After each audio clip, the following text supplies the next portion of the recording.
नमस्कार.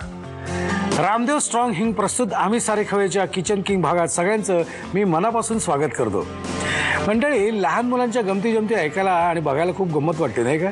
म्हणजे मला आठवतंय माझी अगदी धाकटी पहिली किंवा दुसरीत असावी. हो, पहिली किंवा दुसरीतच असावी. एकदा शाळेतून घरी आल्यावर पहिला प्रश्न तिने मला टाकला, बाबा आपल्याला ॲक्सिडेंट कधी होणार? आई ग लक्कच झालं. अहो, धाकटीसारखीच मोठी मोठी माझ्यावर गेलेली आहे. तिच्या शाळेत एकदा पॅरेंट्सना बोलवलं, म्हणजे मला बोलवल्यावर माझं थोडंसं धाकधूक वाटतच होती. मी तिथे गेलो, म्हटलं प्रिन्सिपॉलकडे गेलो आणि म्हटलं काय व्हॉट इज द प्रॉब्लेम.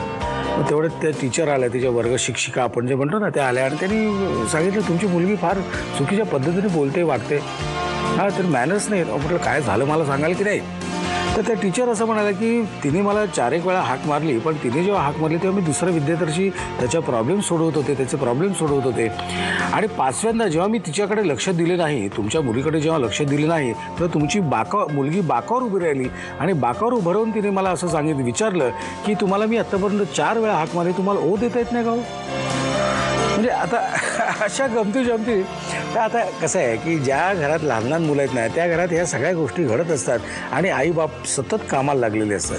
पण जसजशी मुलं मोठी होतात ना, तसतसं त्यांचे स्वभाव बदलतात, आजूबाजूचा परिसर बदलत असतो, त्यांचे मित्रमैत्रिणी बदलत असतात, त्यानुसार तेही बदलत असतात, त्यांचे विचार बदलत असतात, त्यांचा ॲप्रोच बदलत असतो. आणि आज मला मुली म्हणतात की बाबा जास्त जागरण करू नका, बाबा जास्त तेलकट खाऊ नका, बाबा तुम्हाला चहा करून देऊ का? हे सगळे बदल बघितले ना की आठवणीने हसायला सुद्धा येतं. म्हणजे एका डोळ्यात अश्रू आणि एका डोळ्यात हसू, असं एक विचित्र कॉम्बिनेशन झालेलं असतं. आणि असं विचित्र कॉम्बिनेशन झालं ना की मला भूक लागते आणि भूक लागली की मी इथे येतो आणि इथे मी माझ्या मित्राला बोलवतो. त्याप्रमाणे इथे मित्राला बोलवलेलं आहे, आपण त्याचं स्वागत करूया. हॅलो, नमस्कार. नमस्कार. काय आपलं नाव? माझं नाव ओमकार रवींद्र फडके. ओमकार. आणि तुझं? माझं श्वेता सोनी. श्वेता सोनी. काय तुमचं नातं? आम्ही बहीण आहोत, कझिन्स आहात. तू काय करतोस? मी दुबईला असायचो, सोमेलियर आहे, वाईन एक्सपर्ट. ऐला, हे काय वेगळंच आहे प्रोफेशन. हां, हे कसं काय सुचलं रे बाबा तुला? कॉलेजमध्ये होतो, हॉटेल मॅनेजमेंट केल्यानंतर दुबईला ब्रेक मिळाला. मग तिकडच्या हॉटेलवाल्याने सजेस्ट केलं माझं इंटरेस्ट बघून आणि त्याने हेल्प केली. And there is a institute in London, विसेट, which came and certified me. बरं, कोर्सेस. मग आता वाईन एक्सपर्ट म्हणजे एक्झॅक्ट तुझं काय काम असतं? वेगवेगळे शेफ्स असतात, मिशलिन शेफ्स, ज्या लोकांना वाईन लिस्ट वगैरे बनवून द्यायला लागतात. बरं. To get a Michelin star तुम्हाला एक वाईन लिस्ट ही कॉन्स्टंट पाहिजे असते. त्याच्याकरता एक वाईन एक्सपर्ट लागतो, who will even suggest not only the chefs, पण गेस्टना पण सजेशन द्यायला लागतं, या जेवणावर हे चांगलं ते चांगलं. तुला आश्चर्य नाही वाटलं हे काहीतरी वेगळंच आहे प्रोफेशन? कारण हे वाईन एक्सपर्ट हे मी माझ्या करिअरमध्ये, म्हणजे बाकी अनेक आपण हे बघतो एक्सपर्ट्स, पण वाईन एक्सपर्ट मी फर्स्ट टाइम भेटलोय. And very nice to meet you. नवीन एक मला बिझनेस मिळालेला म्हणण्यापेक्षा समज गेला आहे. तर साधारण किती प्रकारच्या वाईन्स असतात रे, म्हणजे अंदाज आहे? म्हणजे कारण तू ॲक्च्युली वाईनमध्ये स्टिल आणि स्पार्कलिंग येतं. स्टिलमध्ये तुमची रेड वाईन येते, रोझे वाईन आणि व्हाईट वाईन, आणि स्पार्कलिंग वाईनमध्ये शॅम्पेन येते. त्या other wines which are fortified, ज्या जेवणाला वगैरे वापरल्या जातात, मसाला किंवा पोट, त्यामुळे अशा आहेत प्रकारच्या वाईन्स. मग त्याच्यानंतर मग बरेच प्रकार आहेत, उपप्रकार खूप आहेत. हो, है ना? हे सगळे मेन ब्रँचेस झाले. हो. तू काय करतेस? मी फिजिओथेरपिस्ट आहे. बरं. मी पार्लरला प्रॅक्टिस करते. ओके. कुठलं कॉलेज? माझं मी पुण्याहून केलं, संचेती कॉलेज ऑफ फिजिओथेरपी. बरं. So both of you are happy with your, तुमचं जे काय आयुष्य चाललेलं आहे, यू बोथ आर हॅपी. आता आपण खाण्याकडे येऊया. आज तू काय बनवणार आहेस? आज मी कोरिअँडर पाय बनवणार आहे. ही डिश आहे बेसिकली कोथिंबीर वडीतनं स्प्लिट आउट झालेली डिश आहे ही, काइंड ऑफ. आणि आज मी ती बनवणार आहे. दुसरी डिश कुठली आहे? रव्याच्या कडबोळ्या. रव्याच्या कडबोळ्या. ओके. हे कोणी शिकवलेत तुला ते आपण नंतर बघू, त्याच्यावर मी येतोच आहे. पण आता बराच वेळ झाला, मला भूक लागलेली आहे. आपण किचनकडे जायचं का? नक्की. चालेल. ओंकार आपल्या किचनमध्ये आलेला आहे. ओंकार, तुझं मनापासून स्वागत. आपली पहिली रेसिपी काय आहे? कोरिअँडर पाय. ओके. तू मगाशी मला सांगितलंस ते कोरिअँडर पाय सुचलं कसं? बरोबर. ॲक्च्युली सूचना म्हणजे तुम्ही विदेशी जाता, तुम्ही बरेच टाईपचे पाय खाता. पायाला काही नसतं, एक वरती खुसखुशीत असं मस्त कवर असतं आणि खालती पण तेच असतं, आणि आतमध्ये तुम्ही भराल ते. मग आपण आपल्या देशातल्या कुठच्याही पदार्थाला पाय का नाही म्हणू शकतो, म्हणून हे बनवण्यात आलं. ओके. साहित्याकडे जाऊया. काय साहित्य मला सांगतोस? कोथिंबीर, बेसन, मिरची, लसूण, बारीक चिरलेला कांदा, थोडासा गूळ, मी चिली फ्लेक्स घेतले टेस्टसाठी, ओके. मीठ, चिंचेचा खोळ, थोडासा सोडा ते फुलायला, ओके. आणि यात हे थोडंसं ट्विस्ट आहे, तांदळाचं पीठ आहे कारण त्याच्यामुळे खुसखुशीतपणा येतो. ओके, साहित्य बघितलेलं आहे, पण हे तू शिताफीने गाळलेलं आहेस, हे काय आहे? हे ॲक्च्युली काय आहे, मी चिंचेचा खोळ, गूळ, मिरची आणि लसूण हे मिक्सरमधनं आधीच काढून घेतलेलं आहे. ओके. ते एकत्र मिक्सरमधनं काढा आणि असं होणार ते. साहित्य बघितलेलं, आता जाऊया कृतीकडे. काय करायची कृती मला सांग. आपण प्रथम एक बाउल घ्यायचा आहे. ओके. त्यात आपण हे सगळं एकत्र करायचं आहे. पहिलं आपण बेसन घेऊया, मग महत्वाचं इन्ग्रेडियंट कोथिंबीर. कोथिंबीर जरा जास्तच घेतली आपण. हो, कम्पॅरिझन म्हणजे जर तुम्ही 1 वाटी बेसन घेतलं हां. तर 1.5 वाटी कोथिंबीर घ्यायची, कारण कोथिंबीर वडी बेसिकली त्यात कोथिंबीर जास्त पाहिजे, पण बेसन फक्त ते धरायला पाहिजे. ओके. ओके. म्हणून यात मी थोडंसं तांदळाचं पीठ घातलं, साधारण 2 चमचे, कारण त्यामुळे खुसखुशीतपणा येतो. साधारण छोटी वाटी बारीक चिरलेला कांदा, चवी पुरता तिखट तुम्हाला पाहिजे तसं, चवीनुसार मीठ, आणि हे आपण बनवलेलं मिक्सचर जे मिरची, लसूण, गूळ आणि चिंचेचा खोळ आहे. फक्त मी शेवटी सोडा घालतो कारण सोडा हा आपल्याला थोडाच हवा आहे. बरोबर. त्यामुळे चिमटीनुसार सोडा. आता हे सगळं मिश्रण एकजीव करून घ्यायचं आहे. पाणी लागेल थोडंसं.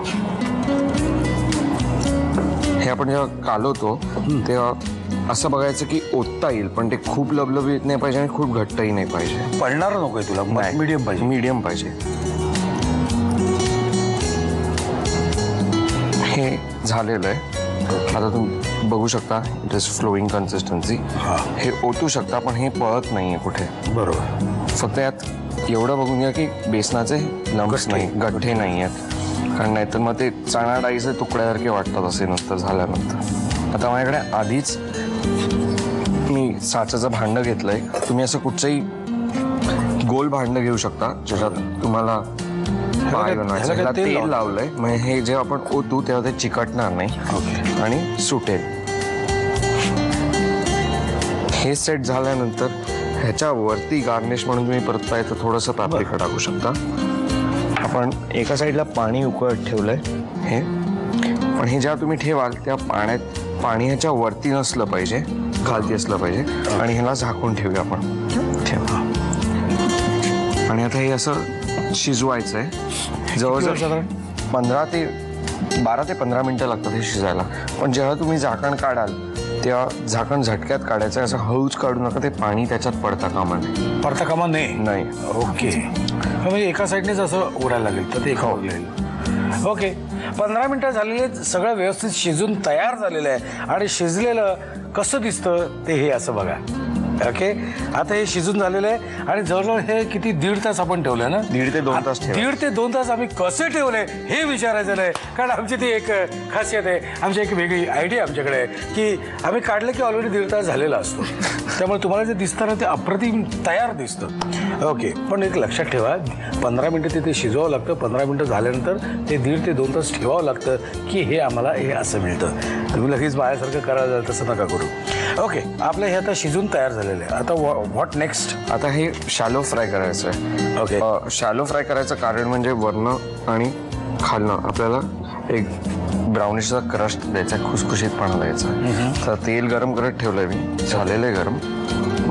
आता हे डायरेक्ट तू त्याच्यातच हे ठेव. अख्खच्या अख्खं मी सोडणार आहे आत. ओके. आणि साधारण 2 ते 3 मिनिटं या साईडला आणि 2 ते 3 मिनिटं त्या साईडला. की झालं खतम, संपलं. तू कधी खाल्लेस का ह्याच्या हात? फार कमी पदार्थ. तो नसतो तिथे आता 6 वर्ष म्हटलं.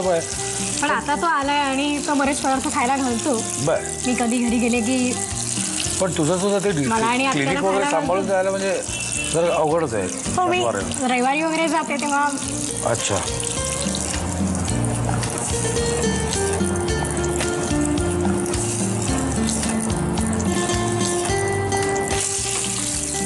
हे झालंय आता.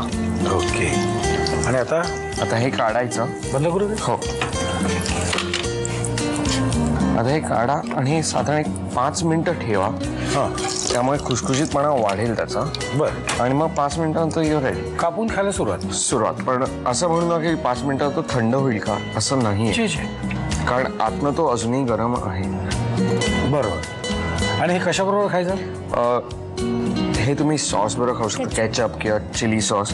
म्हणजे केचप हे जनरली खातो आपण, पण मला चिली सॉसही आवडतं थोडंसं. ओके. म्हणजे ज्यांना तिखट आवडतं त्यांनी चिली सॉस बरोबर खावं. ज्यांना नॉर्मल आहेत त्यांनी टोमॅटो किंवा केचप बरोबर, ॲबनॉर्मल आहेत त्यांनी चिली सॉस बरोबर खावं आणि खावं, नाही का? तर आता काय लिहून घ्या. साहित्य आणि कृतीशी बाबा सगळं सांगायला लागतंय ना. कोरिएंडर पाय बनवण्यासाठी लागणारं साहित्य: कोथिंबीर, बेसन, हिरवी मिरची, लसूण, कांदा, गूळ, चिली फ्लेक्स, मीठ, चिंचेचा कोळ, खायचा सोडा आणि तांदळाचं पीठ. कृती: प्रथम एका बाउलमध्ये बेसन, कोथिंबीर, तांदळाचं पीठ, कांदा, चिंच, मिरची, लसूण आणि गुळाचं मिश्रण, चिली फ्लेक्स, खायचा सोडा आणि थोडंसं पाणी घालून मिश्रण एकजीव करून घ्यावं. एका भांड्याला तेलाचा हात लावून त्यामध्ये हे मिश्रण ओतावं. त्यावर चिली फ्लेक्स घालावेत. 15 मिनिटं शिजवून हे मिश्रण 1.5 तास तसंच ठेवून द्यावं. एका पॅन मध्ये तेल गरम करून त्यामध्ये हे अख्खं सेट केलेलं मिश्रण घालावं आणि खरपूस भाजून सर्व्ह करावं.